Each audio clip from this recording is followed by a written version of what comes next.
Hi, I'm Tessa West, and I'm a professor here at New York University. And I'm Kate Thorson, and today we're going to be demonstrating how to put on physiological sensors on a participant.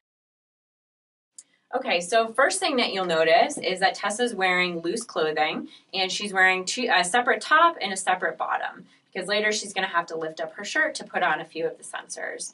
And she's also wearing nice loose clothing around her neck because some of the sensors are going to go around her neck, so she doesn't have anything on really tight or a high collar or turtleneck or anything like that.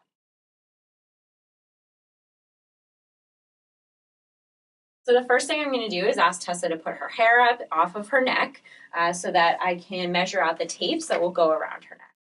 So first I'm going to measure the tapes that are going to go around her neck, and I'm going to choose the lowest part of her neck to measure these out. And I want to get an extra inch on each end, so at least an extra 2 inches plus the circumference of her neck. And I'm going to cut 2 tapes that are the same length for her neck.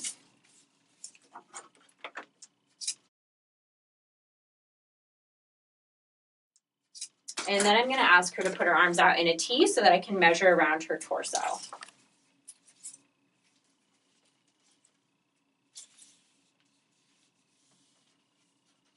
Okay, great. You can put your arms down. Same thing there. I want to measure around the middle of her torso and also add an extra 2 inches to that.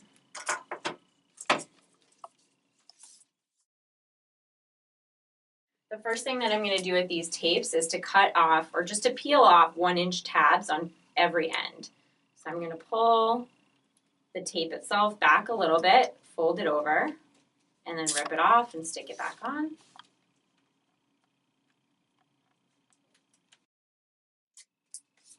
As you'll notice, Kate's grabbing the tape from the little blue metallic part in order to more quickly pull the tapes off.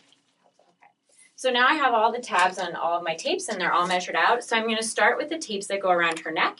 And what I'm going to do is start with the top one. So for every person, the length of their neck is a little different.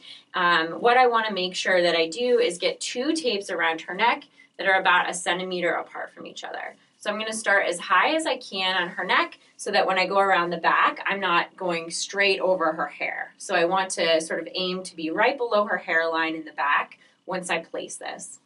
And I want to make sure that I start all of the tapes on the same side of her body. So for the purposes of this, I'm going to do all of the tapes starting on the right side of her body.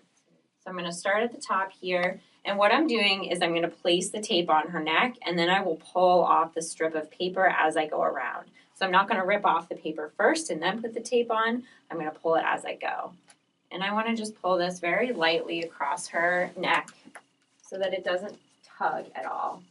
The goal is to sort of try and place it on her neck rather than pull this tape around her neck. And as you come around the back of the participant's body, you can just lift up any wispy hairs that they have in the back. So you try not to catch those within the tape. It's okay if you get a few in there though. And then when I come around the side, I just want to make sure that the 2 silver portions match up with each other. So I'll demonstrate that here. So I'm coming over here, I'm getting the 2 parts of the tape together so that both silvers touch each other. And then I'm just going to cut off the extra tape that exists there so that it's not hanging. And I'm going to leave the tabs on for right now so that the tapes don't stick together. So then I'll come and do the second tape that goes around her neck. Same thing, I'm going to keep all of the tabs on the right side of her body so that it's easier to place the wires later. Again, I'm just going to pull the paper off lightly. So I don't want these tapes to touch, if at all possible. And I'm just going to lightly peel off this piece of paper and lightly go around her neck as I do this. You'll notice here that the tape is not exactly flat on her skin, and that's fine because it's a flat piece of tape, but obviously the human body isn't flat, just like a piece of paper or a wall. So it's going to ripple up a little bit here. So you see these kind of waves, and that's completely fine. If you didn't see those, it would mean the tape's too tight on her. So same thing on this side. I just want to match the 2 tapes together and make sure that the 2 silver parts line up with each other. And you'll notice it can get a little tricky because you have tapes in a similar area. So you could do the tabs about 1 inch apart from each other if you want. Now I'm just going to pull off the rest of that and grab some scissors and cut the extra length on those tabs there just so it doesn't get in the way. Kate, if you lay the tape down on someone's neck and it's either too far or too close to the tape above it, is it okay to pull it off and reuse the tape, or should you cut a new tape with that? I would pull it off. I would probably pull it off and then cut a new tape, because if you pull it off and then try and do it again, if it's the whole thing, you're not going to have enough adhesive left on it. So you probably want to get a new tape with brand new adhesive, especially if you have to take the whole thing off. Mm-hmm. So I'm going to ask Tessa to lift her shirt up, and for a woman, these are going to go right below her bra. They can actually, for women, be useful to just kind of tuck your shirt in under your bra a little bit. Notice that I'm not wearing a sports bra that comes down really, really low. Otherwise, it would be a little bit difficult for Kate to find the right spot to place this. My bra ends about right here, so you get a sense of where the tape is going. So I'm going to go just right below that if I can. Same thing over here. I'm just going to get these two silver ends together. I'll rip this. And I'm going to cut that extra length right here. Now I'm going to do one more tape that goes 1 centimeter below this one. Again, don't worry about getting it, you don't want it to be really tight on the person's body. You want to just try to lightly place it down around their torso. So you're really pulling the paper strip off and then placing the tape on without making it too tight, because you want it to be comfortable for them and not to feel like it's restricting their breathing or making it really painful. It's also good to remind your participants that as tempting as it might be to want to suck in at this stage, make sure that you don't, because once you sit down, which people often do in our experiments, the tape might bust open if you're trying to suck in during the stage. It just will feel a lot less comfortable as well.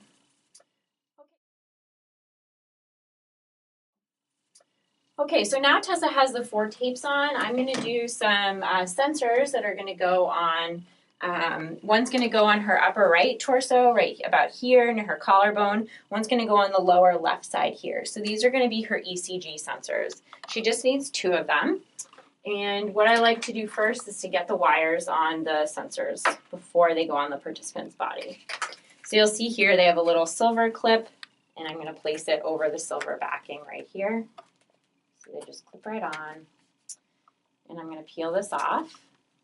I'm just going to put a little conductance gel on here to make sure we get a good signal. And I'm going to ask Tessa to lift up her shirt right here. It's going to go below the tapes on her left side. If you can, you want to place it a little bit higher than their pants, because once they then sit down, those pants have a tendency to sort of sneak up on the sensor. So I'm going to put that there. And then I'm just going to add 2 small pieces of medical tape to the sensor itself to help it stay on a little bit better.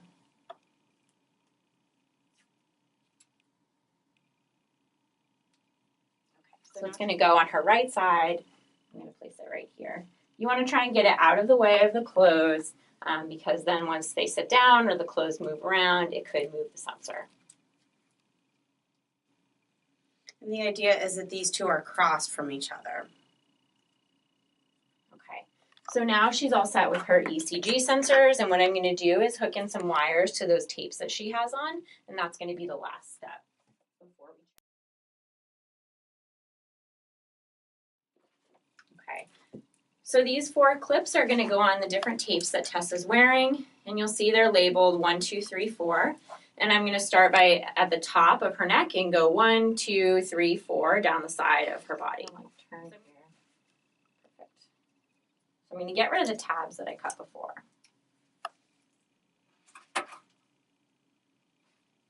And I'm going to take the tape that's labeled 1, or the clip that's labeled 1, and it's going to go right over those silver parts. So I'm going to crease the 2 tapes back, and this goes over. So it's really important that the clip goes over the silver on both sides. Same thing here. I'm going to peel these away from each other, rip the tab off, and then I'm going to take my second clip here, crease these tapes back, and put the clip over the tape. Okay. And now if you want to go ahead and lift up your shirt, I'm going to do the other 2. So she just has 3 and 4, and this is going to go on the 2 torso tapes. So I'll start with 3. Again, same thing. I'm going to peel this backing off.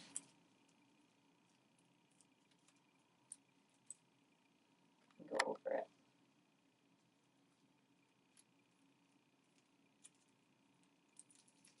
And you want to try and keep these tabs themselves not touching each other. So the tab for the fourth tape, I don't want it to get anywhere near the third one.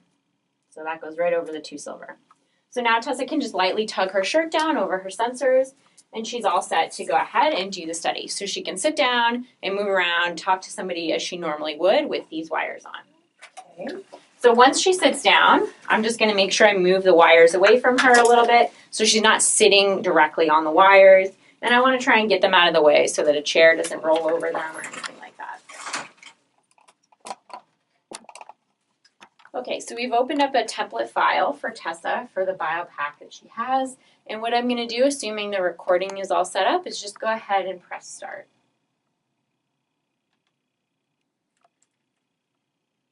And the signals will start coming in on the computer. If at first you're not seeing 3 lines of data, what you want to do is go ahead and auto scale the waveforms. So you can do this by pressing Control Y. Great. So now what we have are 3 different waveforms here. So let's start at the bottom because that's the easiest. So this is her ECG signal that's coming in here. That's what the information that we're getting from the white sensor and from the red sensor. This is just the electrical pattern of her heart over time. So every time you see that really angular spike up and then spike back down, that's an electrical impulse that's being sent to her heart in order to beat.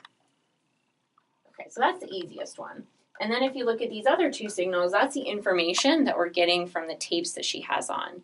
Both of these are occurring in a similar wave-like pattern, so you'll see everything sort of goes up and comes back down at the same time. The most important one is right here. It's what we call the DZDT. What you're seeing is that after the electrical impulse from the ECG signal, we see a big spike in the DZDT. It goes up, and then it has a pretty wide angle, curves, and then comes back down, and then does the same thing again. So this is just telling us how much blood flow is being ejected from her heart on every beat. So the heart beats, and then this blood exits the heart and goes through the body, comes back, does the same thing again. Most important thing to know about the Z0 signal, which is the top one, is just look to see that it moves in a very sort of wave-like pattern with the others as well. Other than that, you don't really need to worry about it. If any of the signals go off the screen at any time, just go ahead and hit Control Y, and then it'll auto-scale those waveforms and bring them back onto the screen for you. It's just changing what the Y-axis is so that you can see the whole waveform. And now she's all set to go ahead and begin a study. Okay. So at the end of the study, Kate will come over and she'll take the sensors off, and then I'm going to show you how you take the tape off your body if you're a participant.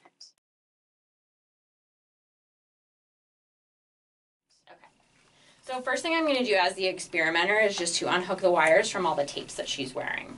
So I'll start at the top with these 2 clips, then I'll take the white clip off, and then I'll ask her to lift up her shirt so I can grab these other clips. And you just want to lightly tug them away from the tapes, don't yank them hard or anything like that. And now Tessa can go ahead and take off everything herself, and what I'm going to do is guide her in case she can't see it or doesn't know where things are. So she has 2 tapes on her neck, and those are usually the hardest for participants to take off themselves. So what I'm going to do is just detach those tapes for her. So I'm going to just kind of pull them apart like this, about 1 inch apart, and then usually participants can find it themselves, and she can kind of tug that off around her neck. Yeah. So it's like a Band-Aid. You can either pull it off really, really fast or really slow. I tend to pull it off fast. As you'll notice, I had a little bit of hair in this, and my hair's still intact, so it's not going to rip all your hair off. Okay. And then she has the other 2 tapes here. Usually participants can see, but if they want some help, you can help them pull them off. And it really doesn't hurt to pull them off. I mean, it hurts for about half a second. I already can't feel it anymore. And then she has 2 ECG sensors, so she's going to try and peel those off. There might be a little residue from the conductance gel, in which case you can just take a tissue and wipe it right off. Okay, perfect. So everything she had on is disposable, so it can go right in the trash can, and that's it. Thank you. Thanks.